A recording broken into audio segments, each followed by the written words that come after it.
What up? What up? What up? What it is? What it do? You know who it is. Who are you?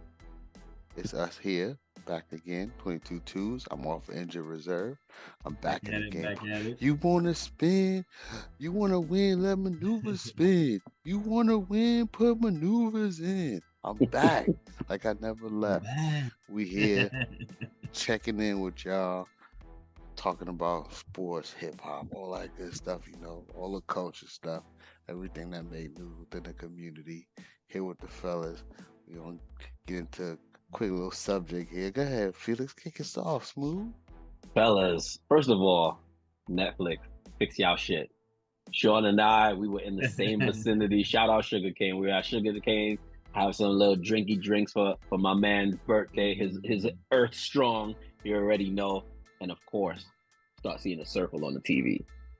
Yo, what's uh, happening? What's happening? Y'all about to stream live football games later on in December, and y'all The can't even get NFL it had to together for tap in. Yeah. right. So NFL had to tap in and like, y'all all right? get that tech fix, get that tech fix. But guys, yo, Tyson fought Jake Paul. Everybody was amped up, even though Tyson 58 years old. You know us old heads in quotes. Wanted to see Tyson knock his ass out because this dude, he's not a professional boxer. He is a YouTuber. Although he has trained with professionals and not he has bad. been He's not training bad. for quite Respect, some time respect. now. Yeah. You know, he typically picks fights with people he can beat. You know, just like when he knocked out Nate Robinson.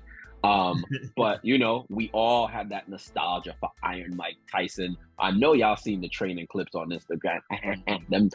them 5 to 7 second technique clips were looking crazy. You thought Tyson still could, give him a little technique with the quickness, but what we all feared came true. Third round, the legs were just gone. Tyson was exhausted. You could see it. There was one time in the third or fourth round where he kind of was just bobbing and weaving, but his legs wasn't moving. I'm like, yo, did his brain send the signals to his legs that he got to move his legs too? We just gonna stand here in this one spot. But that happened. The fight was very underwhelming to say the least. It went the distance, just as I suspected. Jake Yeah. Paul wins by decision. Guys, what do we think about a card like this? Is it time for Jake Paul to stop bitching up and go fight a professional boxer? Maneuvers. Yeah, he definitely needs to fight a pro. Um, I mean, this fight was, to me though, it was interesting. It was interesting because part of me is like, all right, the fix is in. You know what I'm saying? Yeah. Because there's Yep. even without his legs, there were definitely as the fight went on, Mm-hmm. even without his legs, Jake was being a bit more aggressive, Mm-hmm. and like even if he's standing still, there was opportunities for Mike to put him to Tear his sleep. head off. Like those training clips, if what we were seeing in training, Yeah. even without his legs, he could have done that Yeah. in the 6th, 7th, and 8th round. Like plenty of opportunities. That was one part of it. The other part of it was like, damn, like it's like the military. Like the delivery system is very important. You know what I'm saying? And, Mike's delivery system, his legs were did not look great. But I think what has happened now is you got like guys like Andre Ward and Canelo and all these guys are now talking because what's happened is like now one, you've in their eyes disrespected many of their like role models. Like he's a big bro in the boxing community. They feel like you disrespected like a legend, and in essence you disrespected the sport and you're not fighting anyone real.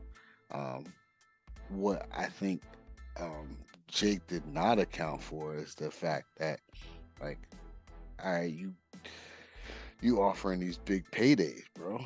So like, am I gonna go fight the number one contender for 10 million, or am I gonna go fight Fight Jake Mike for 40? Paul, Jake Paul for 40 million? Like, That's I'm an gonna easy fight Jake decision. Paul. Yeah. It's an easy You know what I'm saying? decision. So now he's opened the floodgates into like, yo, it's gonna be a lot of dudes that he called out in the past. It's gonna be a lot of dudes that are gonna call him out.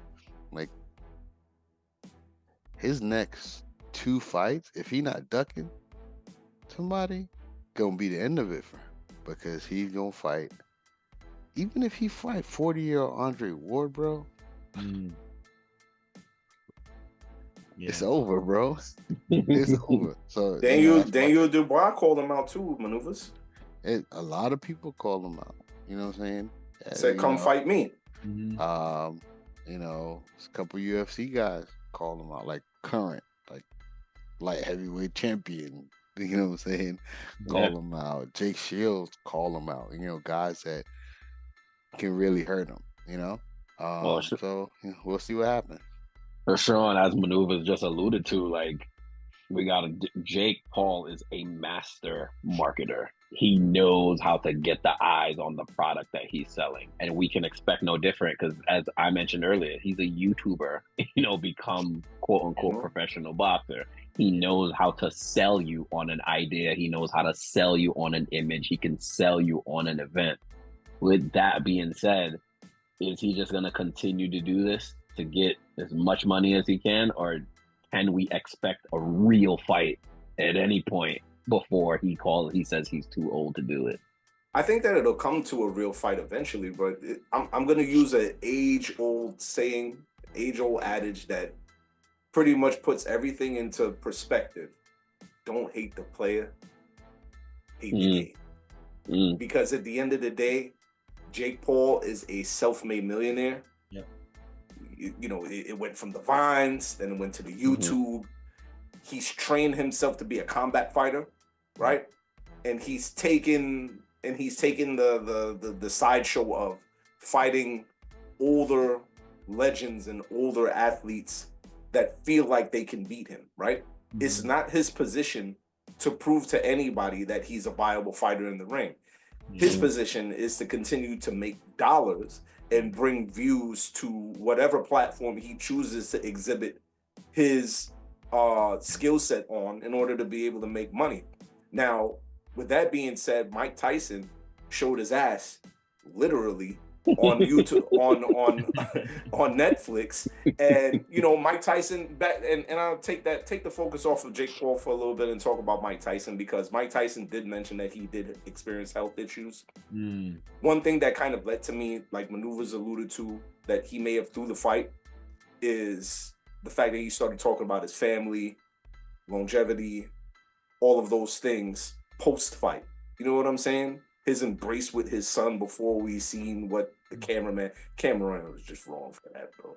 But that embrace that he had with his son, you can clearly see like his focus was not winning the fight, but because there were instances where he could have killed Jake Paul. He could have hurt Jake Paul severely, because if you watched his most recent fight with Roy Jones.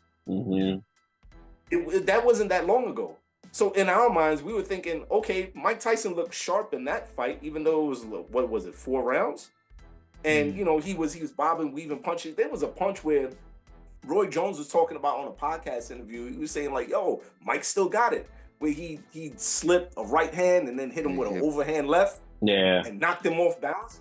It was the same kind of thing. It was the same situation. And Mike Tyson, if you notice, he had a tick during the fight. He was biting his gloves. He's biting his gloves to prevent him from doing anything that he shouldn't have done in the fight. So, did he throw the fight? There's no real evidence to say yes, 100%. But there's a lot of evidence to point to say that he did. And the other thing is, you can't hate. And honestly, bro, you can't hate on Jake Paul. He's a moneymaker. You know what I'm saying? And will he step in the ring with somebody? I think eventually, yeah, because he's going to get tired of people popping shit about him. But I do think that he will fight somebody real down the line. I think he'll fight Andre Ward. I hope so. So Darnell, alluding to Maneuver's point, I listened to a lot of podcasts since that fight on Friday, one of them being the Stephen A. Smith show, and he had Andre Ward on. And, you can tell Andre Ward was kind of itching, like, yo, I hope this dude calls me out so I can get this started, right? But with that being said, Darnell, like, consensus is basically all the 30, 35-year-olds and up were rooting for Tyson to knock his ass out. But all the younger, teenagers, kids in their young 20s were rooting for Jake Paul, kind of calling him the face of boxing. So my question to you is, with Jake Paul kind of doing this over and over, is this good for the sport of boxing overall? Well, as I said, man, like, thank you, as I said, Sean alluded to, thank you for Netflix for showing me a side of Mike Tyson that I never thought I'd see. Like, what's up with the cameraman, right? Like, why do you feel like you have to go like this, bro? I think I just got a little too much of Mike Tyson, but and then just like I said, like, I could just kind of like summarize or kind of add on to what both of the guys said. I appreciate it, because I think for us, as we've been a little bit older, like, seeing Mike Tyson again, because Mike Tyson he's got a video game, man. Like, he is a mythical, he is a larger than life figure. You know what I'm saying? And actually seeing him back out there again, I felt good about it, and I know most people haven't said this, but you know what? I'm gonna say this, man. I appreciate Jake Paul for bringing this man out and us getting a chance to relive those moments of, hey, all of us were talking about it, like, hey, man, he might knock him out, he might do this, we don't know, but it's just one of those things, man. We got to tie in and say, hey, Mike got paid, Jake Paul got paid, bringing a little bit more people watching the sport of boxing again, because UFC has been killing it for the past couple of years. So I'm gonna just say, look, I'm gonna take it for what it is. I'm glad that I saw Mike out there. Whether Jake Paul was gonna get knocked out or not, I think a lot of people tuned in, and it might show something. Maybe Jake might actually take it even more serious than he already is. You know what I mean? So that's the angle I'm looking at it right now. He got that Mayweather angle now, right? Yeah. Because, like, you want to see Jake Paul get his ass beat. Yeah, but I tell you what, this is what I want to see more than anything. Take us out, I want to see Jake Paul put Amanda Serrano on every freaking card. They robbed Amanda Serrano of a win in the titles.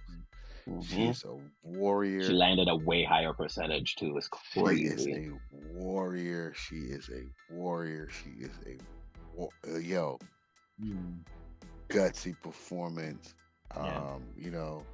Katie was in there with her style. She definitely leads with her head. So a lot of getting into the technical side of it, people say, well, orthodox versus southpaw, you get that was not the case. Led with her head, she was rubbing her head against the cut after everything. Amanda Serrano put on a show. So thanks Jake Paul.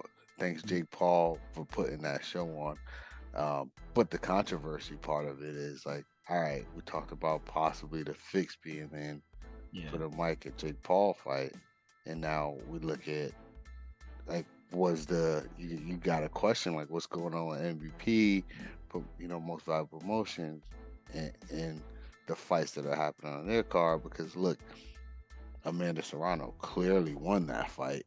Everyone and their mother saw it, and the only people like in the world that says she lost were the 3 judges. Isn't it lovely? Isn't it lovely? But appreciate y'all.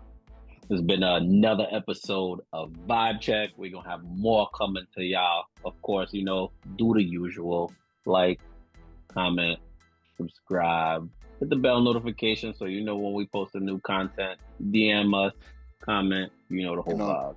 And on the way out, we want to see Jake versus Andre Ward. Antonio Carver, sit your bum ass down. Peace. Peace. Peace.